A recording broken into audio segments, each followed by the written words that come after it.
ফামান ইউরিদিল্লাহু আন ইয়াহদিয়াহু ইয়াশরাহ সাদরাহু লিল ইসলাম।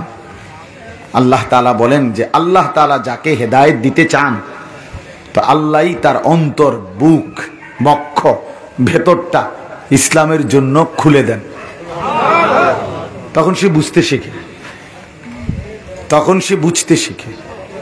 কত ইহুদি মুসলমান হয়, খ্রিস্টান মুসলমান হয়, হিন্দু বৌদ্ধ মুসলমান হয়। কেমনে হয়?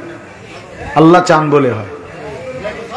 আল্লাহ যখন চায় তো আল্লাহ তাআলা তার দিলের মধ্যে বুঝ দিয়ে দেয়, অন্তর খুলে দেয়, তখন সে ইসলাম বুঝতে পারে, তখন সে আল্লাহর কোরআন শুনলেই বুঝতে পারে। হিন্দুস্তানের মধ্যে একজন বড় বুজুর্গ ছিলেন, হযরত মাওলানা আতাউল্লাহ শাহ বুখারী রাহমাতুল্লাহি আলাইহি। অনেক বড় জগৎ বিখ্যাত আলেম ছিলেন। তো উনি যখন মজলিসে কোরআন শুনতেন, পড়তেন, বয়ান করতেন, আমরা কিতাবে পড়ছি যে উনি কোরআনুল কারীম যখন তেলাওয়াত করতেন তখন বিধর্মী ব্যক্তিরা, হিন্দুরা ডানে বামে দাঁড়িয়ে ওনার কোরআনুল কারীম তেলাওয়াত শুনত। যতক্ষণ পড়তেন ততক্ষণ শুনত, কোরআন শুনত।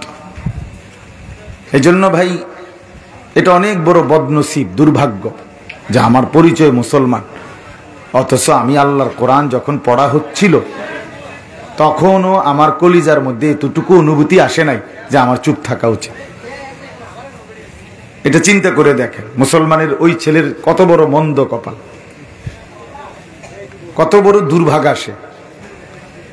সে তো শুনতেছে যে আল্লাহর কোরআন পড়তেছে, কিন্তু সে এটা জানেও না। এতটুকু বুঝ, এতটুকু আকল, এতটুকু দিমাগ, এহসাস, অনুভূতি, বিবেক নাই যে আমার আল্লাহর কোরআন পড়া হচ্ছে। অথচ কোরআনুল কারীমের মধ্যে আছে আল্লাহ তাআলার সরাসরি হুকুম, ওয়া ইযা কুরিআল কুরআনু ফাসতামিউ লাহু ওয়া আনসিতু। আল্লাহ তাআলা বলেন যখন কোরআন পড়া হয় তো তোমাদের দুইটা কাজ। এক, ফাসতামিউ লাহু, তোমরা কান লাগিয়ে মনোযোগ দিয়ে শোনো, ওয়া আনসিতু, এবং একদম চুপ থাকো। সরাসরি কোরআনের হুকুম, আল্লাহর হুকুম। আমার কোরআন যখন পড়া হয় চুপ থাকো, মনোযোগ দিয়ে শোনো। আল্লাহ বলছেন লাআল্লাকুম তুরহামুন, তাহলে অবশ্যই তোমাদের উপরে আল্লাহর রহমত বর্ষিত হবে।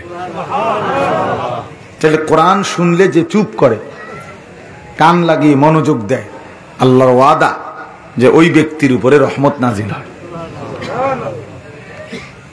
এবার শুনেন, কোরআনুল কারীমের মধ্যে আছে ওমান আযলামু মিম্মান যুক্কিরা বিআয়াতি রাব্বি সুম্মা আ'রাযা আনহা।